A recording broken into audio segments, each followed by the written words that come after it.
So with everything going on in Russia this summer, there's the winners and the losers. But even if sport nowadays is just about winning, some losers still may have something to prove, specifically Egypt and Saudi Arabia. At face value, it looks like a friendly game between two neighbors who are both going home soon. But if you know your politics or your people, you realize it's more than just that. Not to sound cliche, but it's definitely more than just a game. So first off, just a little matter of sovereignty. Recently, Egypt gave Saudi Arabia 2 islands, after the Egyptian president decided that it was Saudi land. Okay.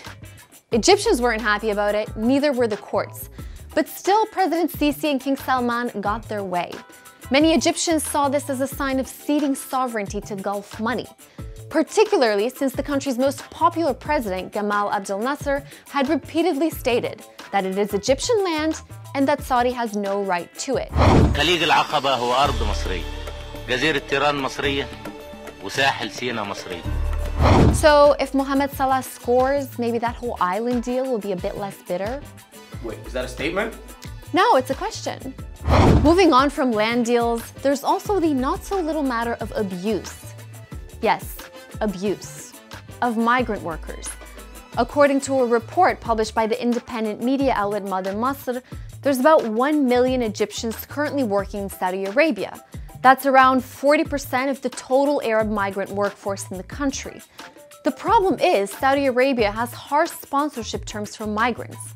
So Egyptians who heavily rely on their Saudi sponsors are often subjected to abuse. So it's safe to say Egyptians are gonna want a victory, at least a symbolic one.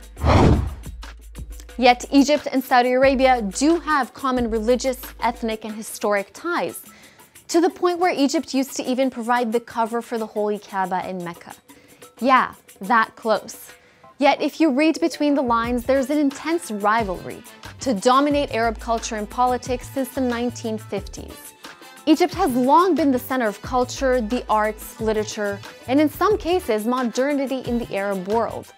But in today's new regional order, Egypt is lagging.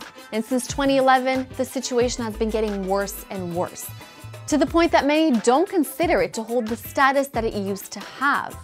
Meanwhile, Saudi Arabia is only gaining influence in North Africa, the Levant, the Gulf, and making important acquisition across the region's media landscape. And there was that moment when Saudi Arabia and the UAE helped fund a coup in Egypt in 2013 that completely reversed the Arab revolutions in Egypt's modern history.